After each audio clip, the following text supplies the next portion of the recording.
warahmatullahi wabarakatuh. Waalaikumsalam warahmatullahi wabarakatuh. Ya, kemarin mungkin sudah banyak yang masuk ya dari manajemen perawatan. Ya, salah satunya saya dengan Pak Wisnu, ada beberapa sudah materi yang sudah disampaikan. Kebetulan hari ini saya membawakan materi tentang kepemimpinan dalam perawatan ya. Bagaimana? Ngantuk. Jam berapa ini? Jam siang ya, tapi nggak apa-apa ya. Hari ini saya harapkan kita belajar kepemimpinan ini ya. Yang kita jelaskan nanti adalah gimana kalian itu harus mengerti di dalam kepemimpinan itu selain pengertian itu nanti ada gaya kepemimpinan, baru teori kepemimpinan, baru setelah itu peran dan fungsi ya, kriteria pemimpin yang baik dan pemimpin kepala ruangan yang baik. Salah satunya kepala ruangan kalau ada pengusaha kan begitu. Diharapkan pada saat kalian nanti diajarkan, kalau saya menerangkan dengan materi kepemimpinan dalam keperawatan, kalian itu dapat mengaplikasikan pada saat nanti kita praktek di lapangan, di mana kita harus tahu ya seorang pemimpin itu harus bagaimana ya, gaya kepemimpinannya itu harus bagaimana. Nah itu nanti kita pelajari di situ ya, bukan hanya saja sebagai pemimpin harus aku harus terikat ya, aku harus kejam, aku harus tidak. Itu semua harus kita pelajari satu per satu. Oke, ada pertanyaan sebelum saya mulai? Tasya? Oke. Langsung saja, di sini ada sedikit pendahuluan bahwasannya bidang kesehatan adalah usaha jasa yang padat karya oleh tenaga yang profesional, di mana pentingnya peranan manusia sebagai pemikir, perencanaan, pelaksanaan upaya pelayanan kesehatan dan promosi kesehatan. Nah, maksimalnya itu diperlukan dorongan atau dari pimpinan. Kemudian semua itu adalah kayak seperti kita gini, satu visi misi kita dipimpin oleh seseorang. Jadi kalau pemimpinnya juga bisa mengarahkan, visi misi kita tidak akan tercapai atau terlaksana ya. Jadi seorang pemimpin harus bisa membimbing, mengayomi, menjadi leader, menjadi role model ya. Oke. Nah, dalam upaya meningkatkan mutu asuhan keperawatan itu adalah salah satunya yang dimiliki seseorang adalah mempunyai keterampilan kepemimpinan. Apalagi di rumah sakit kita bekerja. Selain di ruangan itu harus ada pemimpin, ada ketua tim, ada perawat pelaksana. Jadi memang harus betul-betul seorang bisa dijadikan seorang kepala ruangan itu harus memang betul-betul yang bisa di apa tadi? Iya, kita bisa memimpin ya. Nah, lanjut, ada pertanyaan? Oke. Nah, kepemimpinan sendiri itu diperlukan dalam setiap kegiatan keperawatan. Salah satunya bersama staf. Staf itu salah satunya kalau di rumah sakit ya. Ini di rumah sakit di perawatannya pasti ada staf, ada ketua tim, ada kepala ruangan, ada pengawas atau kepala bidang keperawatannya, di mana mereka ini harus terampil dalam memimpin anggota, memimpin stafnya ya, di mana agar supaya manajemen pengelolaan di dalam suatu ruangan efektif. Nah, di sini ada pengertian dari kepemimpinan ya.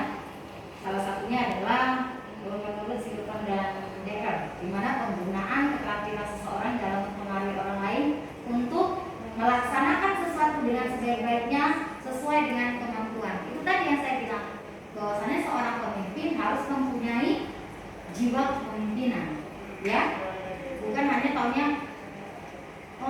ini Tasya, ini kamu harus mengerjakan ini, kamu harus sesuai ini, harus begini. Begitu ada stafnya atau perawat pelaksana ingin mengajukan sesuatu atau memberikan masukan, bisa juga seperti itu. Ya, harus ada demokrasinya, harus ada feedbacknya. Apa? Tanyakan. Apa yang mau diselesaikan? Kenapa pendapatnya seperti itu? Apa alasannya? Itu harus kita tanyakan. Namanya kita sebagai seorang pemimpin, ya harus kita buatlah bahwasannya aku loh gini seorang pemimpin. Apa yang harus ditunjukkan? Salah satunya adalah kalau ada serta kita yang ingin mengutarakan sesuatu, kita dengarkan.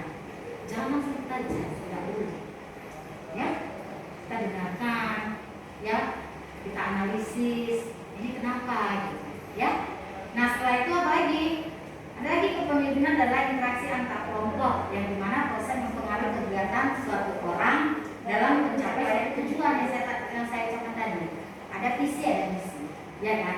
Lalu satu visi ada satu misi agar tujuan bisa tercapai. Contohnya di satu rumah sakit, satu ruangan, contohnya ruang penyakit dalam. Kalau lah visi misinya apa? Contohnya agar supaya memberikan asuhan kepada pasien agar pasiennya cepat sembuh. Jadi supaya pasien cepat sembuh, otomatis semua saling bekerja sama toh, semua tim dari tim pagi, dari tim sore, baik itu tim malam. Apa yang harus bekerja sama di situ? Ya pastinya adalah melakukan asuhan perawatan kepada pasien.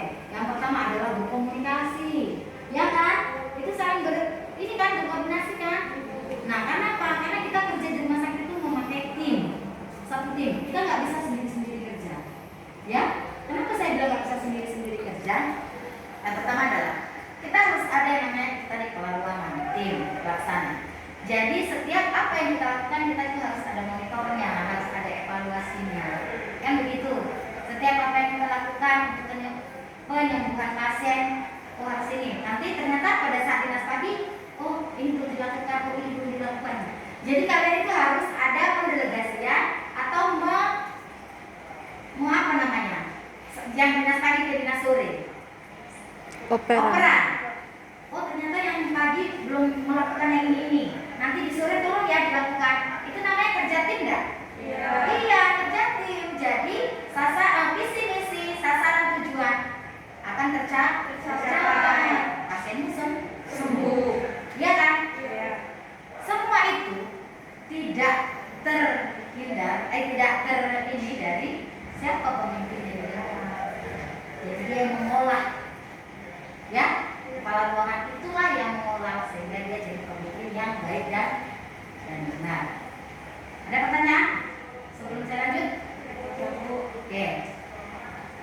Ini menurut Klaus dan Bell, ya kepemimpinan adalah kelompok kegiatan yang mempengaruhi anggota kelompok bergerak menuju pencapaian tujuan. Sama juga sebenarnya apa artinya sama di atas ya.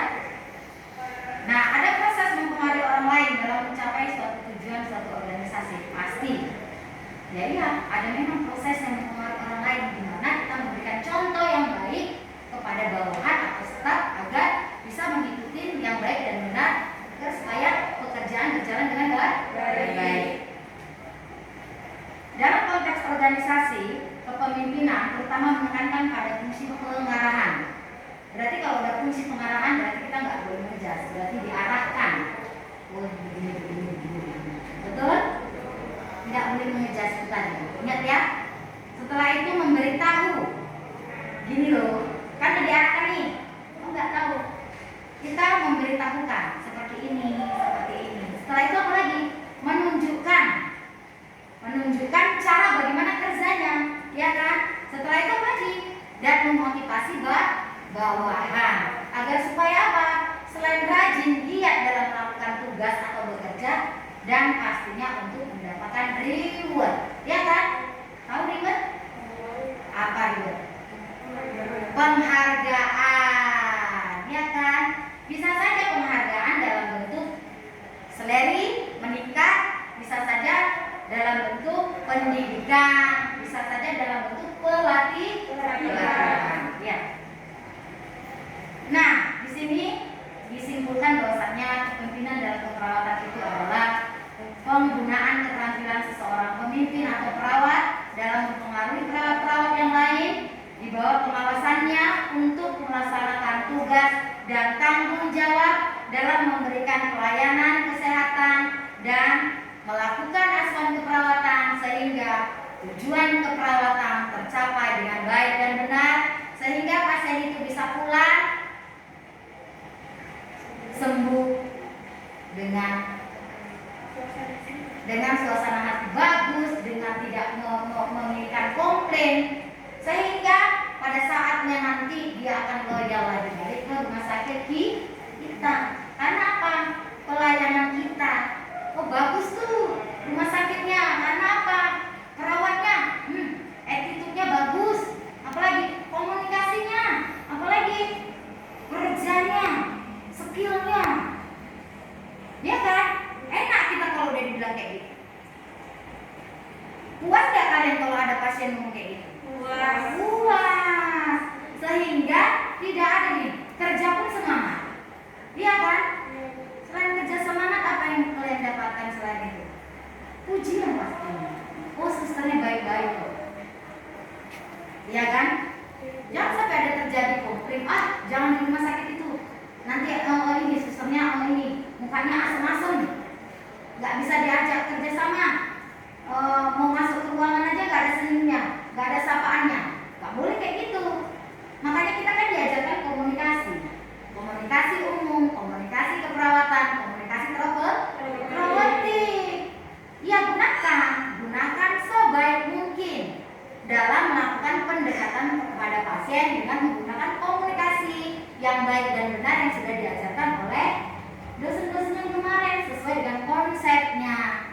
Ya kan? Bagaimana cara kita menghadapi pasien yang dewasa? Apa komunikasinya? Kan diajarkan pada anak-anak, pada orang lansia, pada orang autis, ya kan? Itu diajarkan semua. Sehingga pada saat kita melakukan asuhan perawatan pada pasien yang rawat inap di rumah sakit, semuanya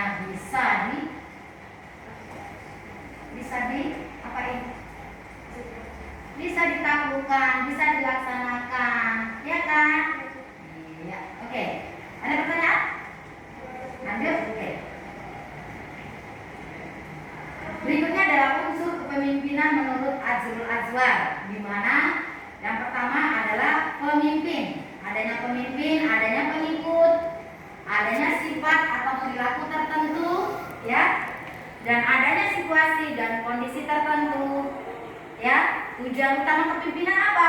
Yang pertama adalah mempengaruhi orang-orang untuk berubah, ya. Kepemimpinan dengan proses mempengaruhi orang-orang dengan menuju pencapaian satu tujuan. Oke, lanjut. Hakikat kepemimpinan. Nah, kemampuan untuk mempengaruhi, membujuk, dan memotivasi orang lain, di mana kemampuan tersebut berasal dari kekuasaan atau power atau kekuatan yang dimiliki seseorang. Makanya kadang gini, kita kadang beda. Ini sama ini belum tentu bisa jadi pemimpin dua-dua, ya kan? Betul? Iya kan? Kadang orang yang jiwa pemimpin itu memang ada bawaan, kan begitu? Ada yang belajar, ada yang memang memang sudah bisa dijadikan seorang pemimpin dengan latar belakang yang dia miliki, ya. Setelah itu, menurut Catch dalam Prelix, ya, terdapat 3 jenis keterampilan sebagai seorang pemimpin yang efektif, ya. Keterampilan konseptual yang pertama, dia harus menguasai konsep-konsep yang ada, sehingga pada saat nanti dia memberikan arahan, memberikan keterampilan, memberikan contoh, dia paham dan mengerti, ya kan? Kan nggak mungkin seperti lintasan menjelaskan, pemasangan infusnya nggak seperti itu. Kalau lintasan nggak ngerti konsepnya, lintasan ini nggak bisa menjelaskan. Betul lintasnya? Berarti kita harus tahu konsepnya dulu, ya kan? Seorang pemimpin itu harus mengetahui keterampilan konseptual. Oke. Yang kedua, keterampilan hukum antar manusia, yaitu HAM, hubungan antar manusia, bukan hak asasi manusia. Hubungan antar manusia. Gimana caranya? Pendekatan itu tadi, ya, selain pendekatan, komunikasi, ya. Keterampilan teknis, apa keterampilannya? Yaitu tadi salah satunya. Keterampilannya apa pada saat ini sebagai seorang pemimpin? Apa keterampilannya? Memiliki apa? Iya, apa lagi? Memiliki apa? Seorang pemimpin itu terdapat 3 jenis keterampilan. Yang terakhir adalah keterampilan teknis. Pengetahuan aspek yang baik. Pengertian apa? Memiliki keterampilan aspek yang baik. Itu kalau di perawatan. Kalau yang umum dulu. Apa? Keterampilan teknis sebagai seorang pemimpin apa? Memanage satu organisasi sehingga dia bisa membawa orang yang dipimpinnya menjadi betul? Ya pasti harus punya itu dia gitu. Bagaimana cara memimpin, apa yang harus dia punya, betul kan? Bagaimana cara memimpin dari gaya kepemimpinannya, betul? Nah ya di sini kita lihat. Nah di sini ada Taven ya 95 mengatakan bahwa pemimpin yang efektif adalah pemimpin yang sukses mempengaruhi orang lain untuk bekerja sama secara produktif dan memuaskan. Tadi yang saya sebutkan bekerja sama dalam melakukan asuhan perawatan dari pagi, siang, sore, malam, pasiennya sembuh, pulang senang. Tujuannya tercapai, pasiennya sembuh, tidak ada komplain, puas pastinya, ya. Nah, dikatakan pemimpin yang efektif yaitu memiliki pengetahuan yang adekuat tentang teori kepemimpinan yang berhubungan dengan lapangan profesionalnya. Nah, yang kedua, memiliki kesadaran diri dan menggunakan pemahamannya untuk mengenal kebutuhan personal dan kebutuhan orang lain. Jangan hanya kita saja, kebutuhannya aja yang di nomor satu, tetapi kebutuhan orang atau bawahnya tidak begitu juga. Dia harus lebih peka, bukan peka ya, tapi peka. Peka dengan lingkungan, peka dengan anggota peserta. Oke. Ada yang bertanya sebelum saya lanjut? Oke. Nah, yang ketiga adalah berkomunikasi secara jelas dan secara efektif. Jangan berkomunikasi yang tidak bisa dimengerti oleh bawahan, sehingga apa yang dijalankan tidak sesuai dengan visi misi dan tujuan, sehingga tidak tepat sasaran. Oke. Yang keempat, menggunakan energi untuk aktivitas kepemimpinan. Yang kelima, menetapkan tujuan yang jelas dan sesuai serta berarti bagi kelompok. Yang keenam, dan berusaha mengambil prakarsa dalam setiap kegiatan. Dia mengambil andil, bukan hanya menginstruksikan, setidaknya dia mengambil andil dalam melakukan suatu prakarsa dalam setiap kegiatan, ya. Teori kepemimpinan, ada beberapa teori kepemimpinan ya. Teori situasi, harus terdapat banyak fleksibilitas dalam kepemimpinan hingga dapat menyesuaikan diri dengan situasi yang berbeda-beda, ya. Kepemimpinan bersifat multidimensional, di mana pemimpin itu para pengikut atau bawahannya atau stafnya, organisasi dan pengaruh-pengaruh sosial, ekonomi dan politik. Teori ini sering terjadi atau yang terpenting dalam keberhasilan seorang pemimpin bukanlah gaya atau tipe kepemimpinan tertentu, melainkan kemampuan seorang pemimpin untuk menyesuaikan atau gaya atau tipe kepemimpinan dengan situasi yang dihadapkan. Mencakup yang pertama adalah waktu, tuntutan pekerjaan, kemampuan bawahan, para pemimpin, teman sekerja, kemampuan bawahan, dan harapan-harapan serta tujuan orang-orang maupun tujuan bawahan.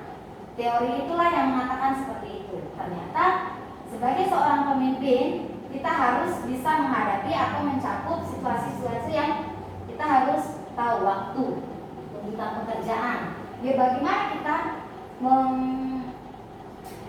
melihat dan mengevaluasi bagaimana kemampuan bawahan kita ini. Kenapa harus seperti itu? Harus tahu kita semua. Ini Tasya seperti apa orangnya? Ini sama Silvi seperti ini orangnya. Siapa? Lucy seperti ini orangnya. Ini si Tasya kekurangannya di sini. Si Lucy kekurangannya di sini. Silvi kekurangan di sini. Si Tasya kelebihannya di sini. Sehingga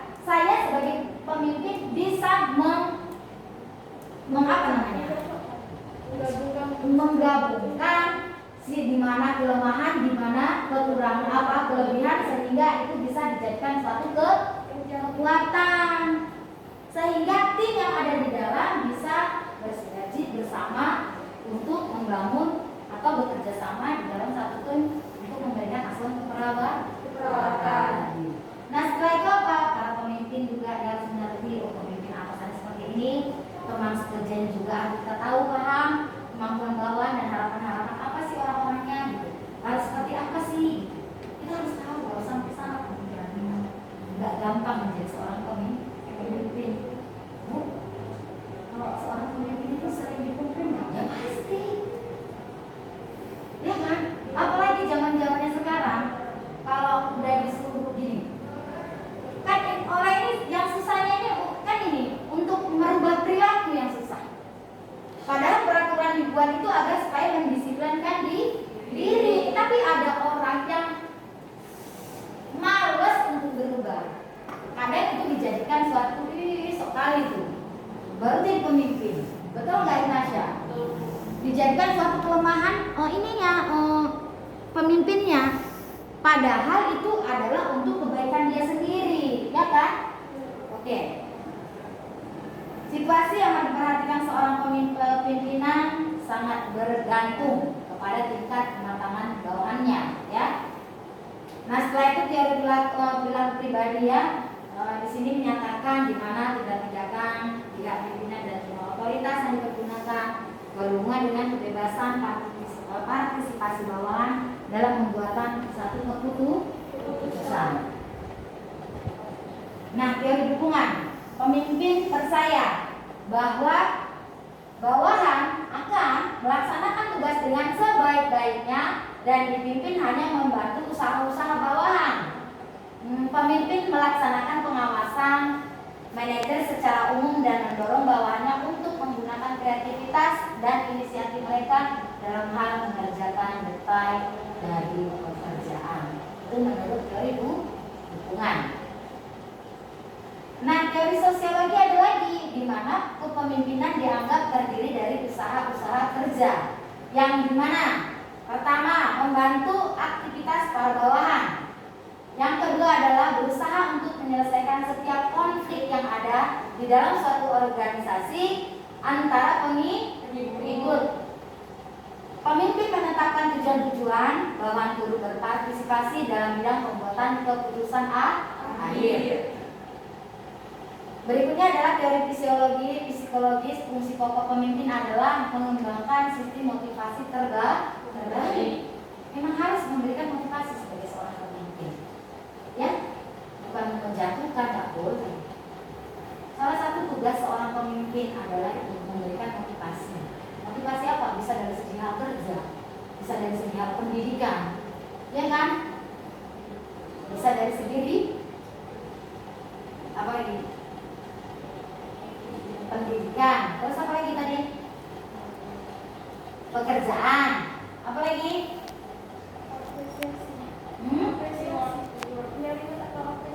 Ya, bisa.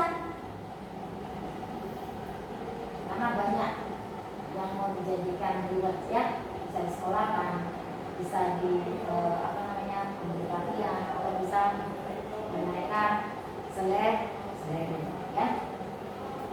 Pemimpin menstimulasi bawahannya untuk membantu pencapaian sasaran organisasi maupun untuk memuaskan tujuan-tujuan pribadi mereka sendiri.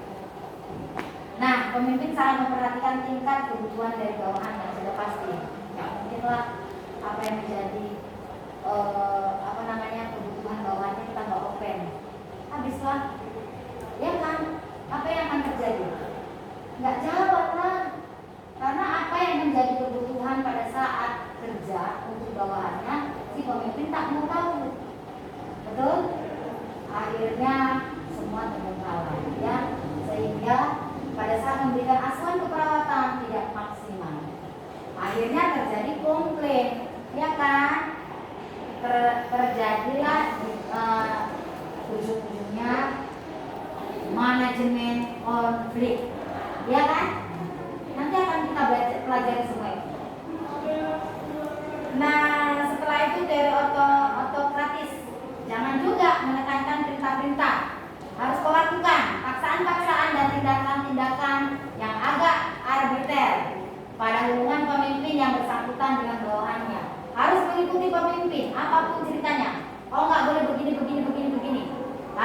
ngikutin saya.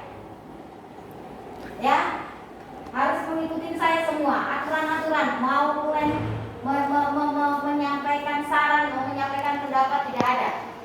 Saya cut semua. Semua harus berdasarkan instruksi dari saya.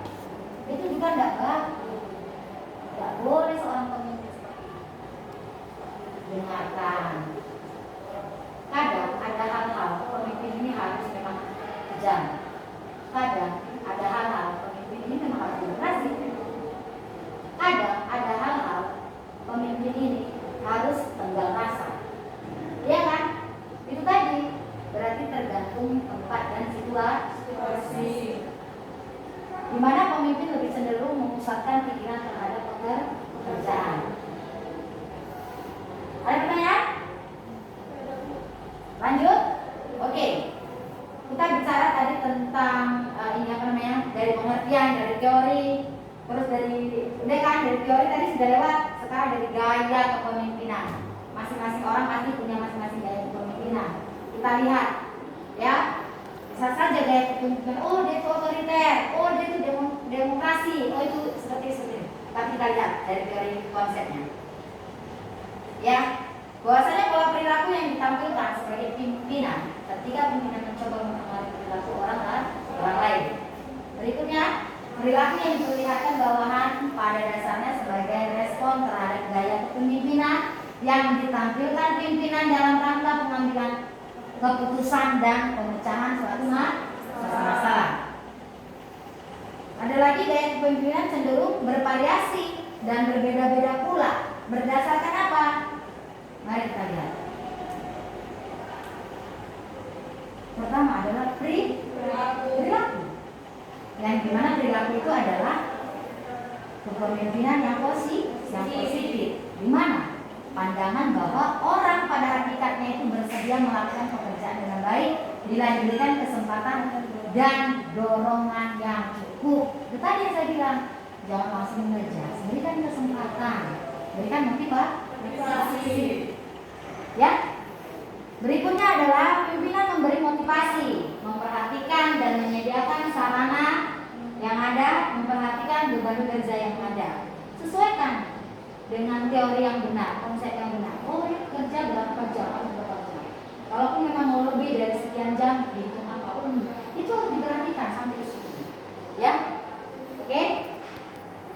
Nah, B, kepemimpinan negatif, di mana pandangan bahwa orang harus dipaksa untuk bekerja, ya, sehingga pimpinan memotivasi dengan menciptakan rasa takut, ya.